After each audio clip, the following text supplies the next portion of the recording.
नमस्कार। मेरे चैनल पर आप सबका स्वागत है।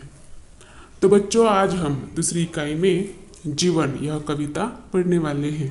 तो कवि कहते हैं कि जीवन सिर्फ सांस लेने का काम नहीं है, तो जीवन चलने का नाम है। मतलब जीवन में हमेशा आगे बढ़ना चाहिए। अच्छे गुण, अच्छे उच्च विचार और हमारी बोली भी मीठी होनी चाहिए। तो चलो शुरू करते हैं बच्चों। जीवन है चलने का नाम, करना कभी नहीं विश्राम। जीवन है चलने का नाम, करना कभी नहीं विश्राम। जीवन मतलब जिंदगी, विश्राम मतलब आराम। तो इसमें कवि कहते हैं कि हमें जीवन में हमेशा चलते रहना चाहिए, परिश्रम करना चाहिए।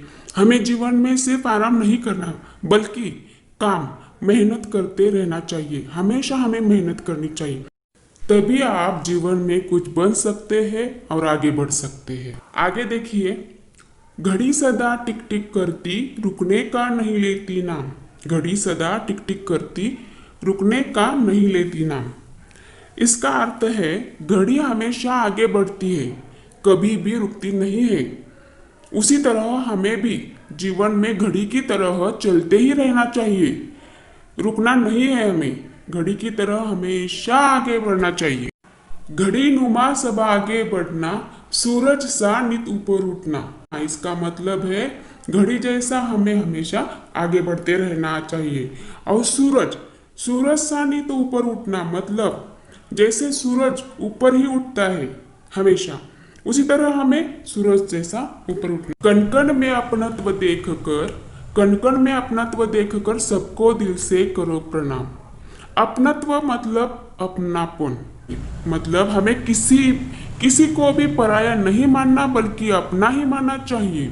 अपना समझकर हर व्यक्ति, पशु पक्षी को अपना समझकर हमेशा उसकी सहायता करनी होगी। कण कण में अपनत्व का अनुभव करना चाहिए। सबको दिल से करो प्रणाम मतलब सबको हम प्रणाम करते हैं, तो जिनको भी हम प्रणाम करते हैं तो वह ऐसे ही नहीं, तो वह दिल से करना चाहिए। हमें दिल से प्रणाम करना चाहिए। उनके प्रति हमारे मन में उच्च भावना होनी चाहिए। आगे देखिए बच्चों, लहराना सागर से सीखो, आसमान सा हृदय विशाल।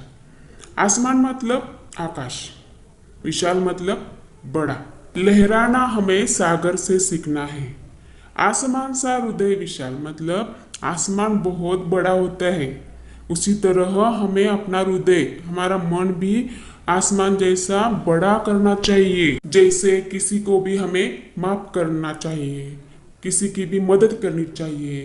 हर एक व्यक्ति के लिए मन में दया भाव होना चाहिए। इस प्रकार हमारा मन, हमारा हृदय विशाल होना चाहिए। आगे देखिए, सहनशील बन धरती जैसे, मिलजुल कर करते जाना काम। यहाँ पर हमें सहनशील बनना चाहिए। किसकी तरह?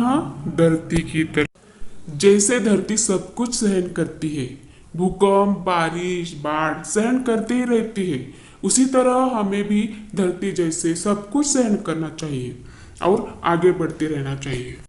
मिलजुल कर करते जाना काम, तो हमें सभी के साथ मिलजुल कर रहना चाहिए। जीवन में हमें सभी की जरूरत होती है। चलता वह आगे बढ़ता, मेहनत कर पाता पदनाम। इसका मतलब है जो व्यक्ति हमेशा आगे बढ़ता रहता है, परिश्रम करता है, मेहनत करता है, वही जीवन में एक अच्छा पद हासिल करता है, तो जीवन में कुछ बन सकता है। आगे देखिए बच्चों, माँ जैसी हो मीठी बोली, मन में सच्चे उच्च विचार। मतलब हमारी बोली माँ जैसी मीठी होनी चाहिए। हमारी माँ हमसे कैसे बात करती है, मीठी मीठी, तो उसी तरह हमें भी दूसरों के साथ मीठी बातें करनी चाहिए। तो जो मीठा बोलता है बच्चों, वही सबको प्रिय होता है। स्कूल में, घर में, मित्रों में, दोस्तों में, सभी में वही प्रिय होता है जिसकी बोली मीठी होती है। दूसरों के साथ अच्छा बोलना चाहिए, किसी के साथ गुस्से से नहीं बोलना चाहिए, अच्छी तरह से उनसे बात करनी चाहिए। मन में उच्च विचार होने चाहिए, सबको अपने जैसा ही समझना चाहिए। जैसे कि जिस तरह हमारे साथ कोई बुरा सलूक करता है, तो हमें बुरा लगता है, यह बात हमें मन में रह जाती है और हमें बहुत दुख होता है। तो हमें यह ध्यान रखना चाहिए कि अगर हम दूसरों को तकलीफ देते हैं, तो बुरा बर्ताव करते हैं, तो उनको भी दुख होगा। यह बात हमें ध्यान में रखनी चाहिए। सेवा का कर लो सुविचार। समाज की सेवा हमें करनी चाहिए। जब कोई समस्या आती है तो सभी को मिलकर उसे हल करना चाहिए। बहुत सारे ऐसे लोग हैं जिनको सेवा की जरूरत होती है, वह अकेले होते हैं, कोई मुसीबत में होता है, उस समय हमें उनकी सेवा करनी चाहिए। तो बच्चों, इस प्रकार कवि ने जीवन कविता में जीवन का महत्व बताया है कि हमारा जीवन कितना अनमोल है, इसको हमें किस तरह जीना चाहिए, जीवन में क्या क्या करना चाहिए, कौन से अच्छे काम करने चाहिए, कौन से गुण विचार हमें होने चाहिए, यह हमें बताया है।